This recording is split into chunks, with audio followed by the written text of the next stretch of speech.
Hi everybody, I wanted to do this video as a bit of a pushback against AI art. I was at an airport recently and I was having a look in the bookshop to check out the covers because I needed to do a cover for my own book. So I thought, I'll see what the trends are and what people are doing. Well, I was really disappointed because they all looked the same. They all had this sort of very clinical, digital, soulless look about them. Even though the subjects were different, I just thought there's not a single painting there at all.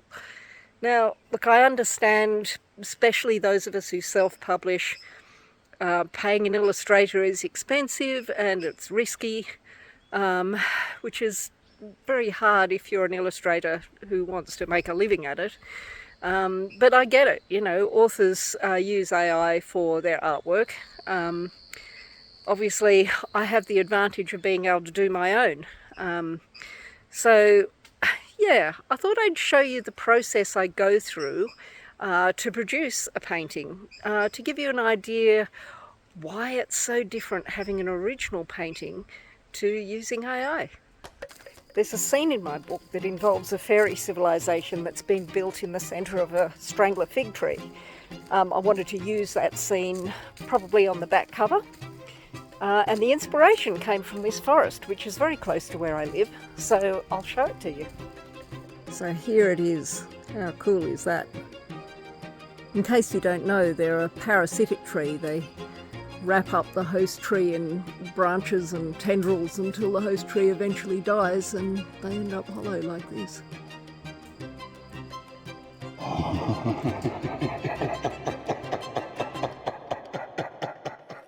So let's take a closer look. Just got to climb over these roots. It's a bit awkward.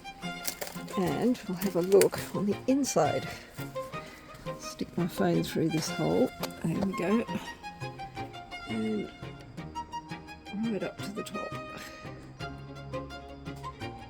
Now I think this is a perfect location for a hidden fairy city.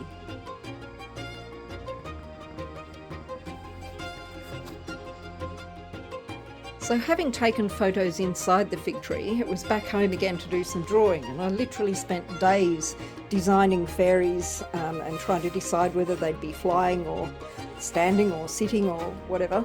And then I had to design the houses, and I had to think about how they would build them to stick to the tree. So yeah, pages and pages of little houses. Once I'd worked that out, I did a big layout drawing like this. You see I ended up with a seated fairy and positioned all my little houses where I wanted them. Now I like to paint using gouache, which comes in these little tubes. It's like a cross between watercolour and acrylic. I can get very fine details with it. I use very small brushes. And the other thing I can do is airbrush. Now, I know not many people use airbrushes these days, but I guess I'm a bit of a dinosaur. Alright, here we go.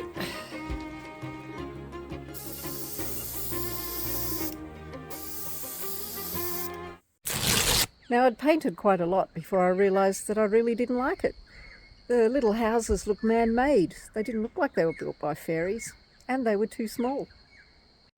I had to paint out what I'd started, but there was plenty of inspiration in the garden, and it occurred to me that fairies can preserve leaves and flowers and use them for building and clothes so that they didn't wilt and die. What do you think, Roger? Well, he looks really excited.